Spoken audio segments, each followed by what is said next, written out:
মেয়াদ পেরিয়ে গেলেও লাঙ্গলবন্দ আমব্রেলা প্রজেক্ট শেষ হয়নি, হয়েছে লুটপাট। সেতু ভেঙে 10 পূর্ণার্থীর মৃত্যু যন্ত্রণা তাড়িয়ে বেড়ায় এখনো।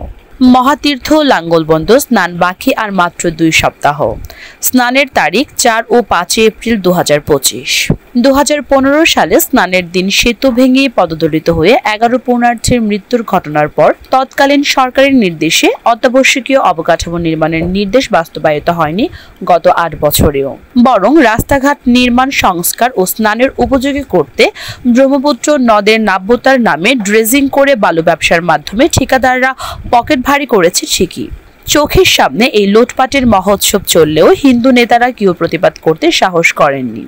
কারণ যা হয়েছে ওসমান পরিবারের ছত্রছায়ায় হয়েছে। কথিত আছে তাদের অনুগ্রহেই পদপদক স্নানোৎসব উদযাপন কমিটির নেতৃবৃন্দের। এখন প্রশ্ন হচ্ছে যে আমরা বিগত সরকারের সময় শুনেছি যে এখানে শত শত কোটি টাকার উন্নয়নের কাজ হবে, সেখানে আমব্রেলা প্রজেক্ট, যাত্রী নিবাস, অনেকগুলো ঘাট নির্মাণ, নদী খনন, এইগুলো আমরা একনেকে পাস হয়েছে শত কোটি টাকার উপরে, কিন্তু যত টাকাও পাস হয়েছে সেই পরিমাণ কাজ আমরা দেখছি না। এর মধ্যে কিন্তু 9টি বছর পার হয়ে গেছে। এর ভেতরে রহস্যটি কি? এই যে ড্রেজিং হলো, ড্রেজিং এ কত টাকা খরচ হলো, কিভাবে খরচ হলো, ড্রেজিং এর দায়িত্বে কারা ছিলেন, এটা কিন্তু নারায়ণগঞ্জে বাসী কেউই জানে না। আরেকটি বিষয় হচ্ছে যে আমরা এই লাঙ্গলবন্দে বিভিন্ন ঘাটগুলোতে দেখি যে জীর্ণ অবস্থা এবং কিছু কিছু পিলার তৈরি করা আছে বা কিছু কাজ অসমাপ্ত আছে। এই যে কাজ অসমাপ্ত রয়ে গেল, এবং আরেকটি গুরুত্বপূর্ণ বিষয়, কিছু অ্যাকোয়ার করা হয়েছে কিন্তু অ্যাকোয়ারগুলো আমাদের দায়িত্বে আসে নাই বা আমাদের লাঙ্গলবন্দে স্নানের আওতাধীন আসে নাই।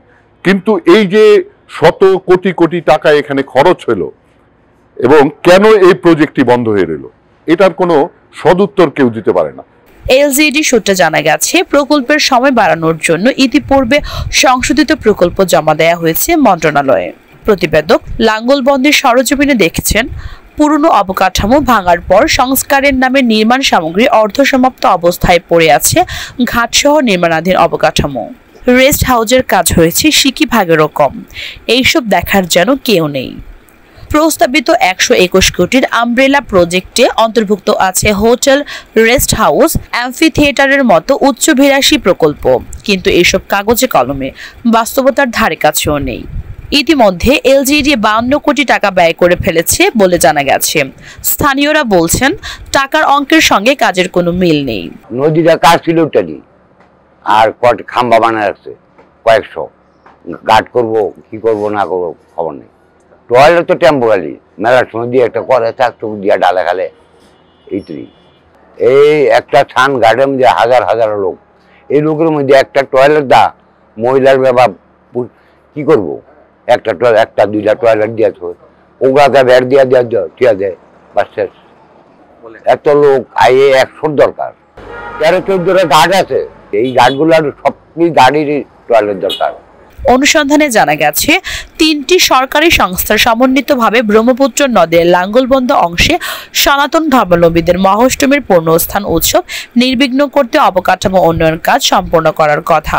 এর মধ্যে ঘাট, ছাউনি, পার্কিং এর মতো কিছু অবকাঠামো নির্মাণের জন্য স্থানীয় সরকার প্রকৌশল অধিদপ্তর নিয়েছে 121 কোটি টাকার একটি প্রকল্প। রাস্তা প্রশস্ত করার জন্য সড়ক পরিবহন ও সেতু মন্ত্রণালয় নিয়েছে প্রায় 260 কোটি টাকার আরেকটি প্রকল্প। আর গণপূর্ত অধিদপ্তর ব্যয় করতে চায় 1100 কোটি টাকা, যার আওতায় hotel, theme park, amphi theatre সহ নানা অবকাঠামো। পূর্ণার্থীদের কাছে এই সবই সরকারের গালগল্প বলেই মনে হয়। শরণাতীত কাল থেকে নানান পৌরাণিক কাহিনী জড়িয়ে থাকা এই লাঙ্গলবন্দ পূর্ণস্থানে দেশ বিদেশের 10 লাখেরও বেশি নারী পুরুষ জড়ো হন প্রতি বছর।